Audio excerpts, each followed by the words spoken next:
با نام خدا یاد خدا. سلام دوستان عزیز، من حکیمی هستم از فرانسه. خوش آمدید به برنامه دیگری ما. خدا کنه در هر گوشه دنیا باشید. پیش از همه صحت و سلامت و دور از تشویش‌های روزگار. دوستان عزیز، امروز برنامه فراغتی و اجتماعی است، چون امروز در فرانسه توی است، یعنی توی عروسی دامادی است و میریم نصیب باشه طرف شهر لیون. در شهر لیون دو عائله تاجیک، یعنی هم بچه‌م از تاجیکستان است، هم دخترم از تاجیکستان است. شاه و عروس هر دوش از تاجیکستان و میریم نصیب باشه در خرسندی و شب جمشیدی ها اشتراک خواهیم کرد. چون پیشتر گفتم شاید ما را اجازه بتن سیام که کردن، شاید نتن، ایش دیگه و دستی ما نیست.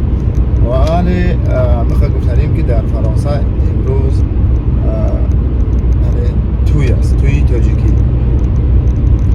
خدا کنه که هر دیگه ها را خداوند وقت سفید آرزومندیم. گفتی با آچه خدا رحمتیم که خداوند خوشپیر شو کنه. بریم که بینیم چی میشه. با ما بیمانیم دوستان عزیز. رفتیم طرفی توی.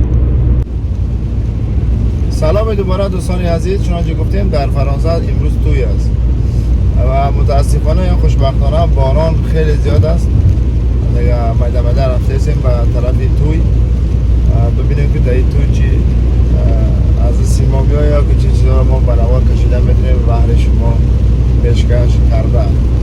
و خود دوستان عزیز یک چیزی که نگفتن همونند بسیار همین تاجیکای خمون خیلی که همین کامرا و همین چی میگن برنامه ها خیلی هم هراس دارن یا ترس دارن یا نمیخواهند.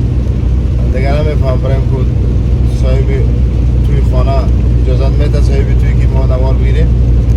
اون اکثره جون از نوار کردن میترسن، هراس دارن، نمیفهم چی گفتن. بازم به هر صورت ما میریم نصیب باشه توی ببینیم در توی چی چیز از سیمان میاید.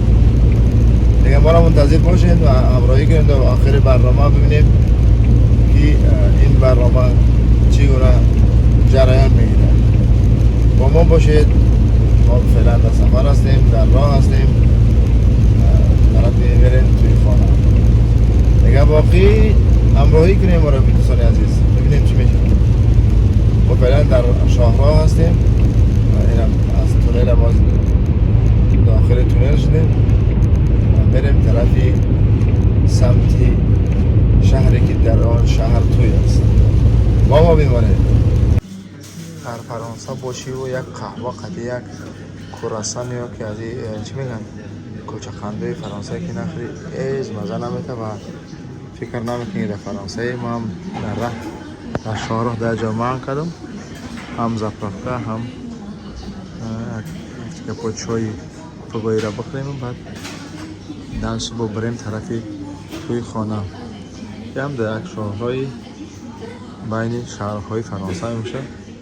خیلی جالب هم است، خیلی مفید هم است و برای مردم یک سهولت، یک آسانی کار تشکیل کرده گیان. چای میخوری با میده یک کپای کار بالا. با ما بیمانید. میریم طرفی توی.